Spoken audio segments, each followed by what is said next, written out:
Now to a story about one of the enduring links between Brisbane and the bush. For 3/4 of a century, the Queensland Country Life newspaper has been taking the pulse of rural Queensland. But with the health of the print media increasingly in question, will this venerable institution last another 75 years? Peter Lewis paid the paper a visit.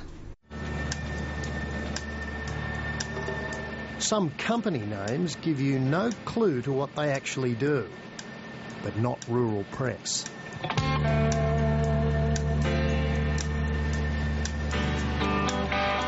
These days, rural press is part of the Fairfax Group, so its new $25 million printing press is rarely idle, churning out local daily editions of the Sydney Morning Herald and the Financial Review, as well as the North Queensland Register. But it's the Country Life that's been the mainstay for 75 years. And for some Queenslanders, it's just about been the only source of news they've got from the outside world. Years and years ago, we went to a cattle property called Tandora at the mouth of the Mary River. There's an old chap there, he was like tanned leather, he was a tough old bloke. And we said, you know the Country Life? He said, I'd rather miss my brekkie than my Queensland Country Life.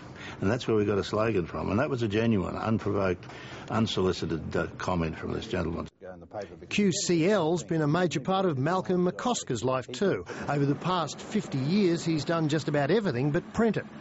I guess I just love the country people, love the work. There's nothing finer than to get in a car, head out bush and say I'm being paid to do this. And you see the evolution of agriculture as I've seen it for nearly 50 years, and that's been a marvellous thing.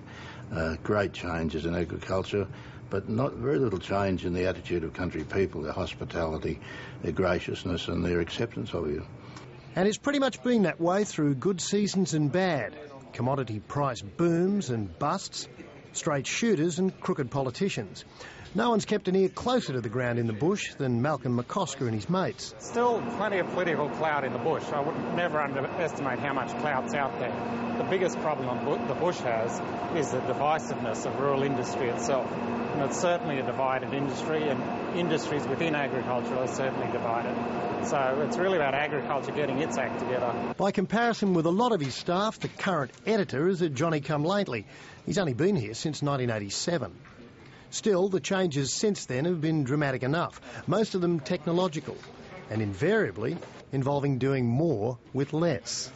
Yeah, certainly every editor on the planet wants more reporters, more journalists, more photographers. But technology has changed the industry incredibly. You know, everyday people and certainly lots of our readers send us material, so we've got a lot more reporters effectively now than we ever have. Certainly we probably don't have as many journalists, but we certainly have more reporters for us. And what are they telling you they want to see? I guess the biggest change has been the role of advocacy for rural industry. And people want to see a better deal for agriculture. And it's certainly an industry in Australia that plays second fiddle to a lot of other issues. But for 1 week a year, the bush still muscles its way into Brisbane and plays second fiddle to no one. And everyone, it seems, wears a big hat, whether they've got cattle or not. When it comes to doing this sort of thing, the bloke in the pink shirt is one of the best in the business.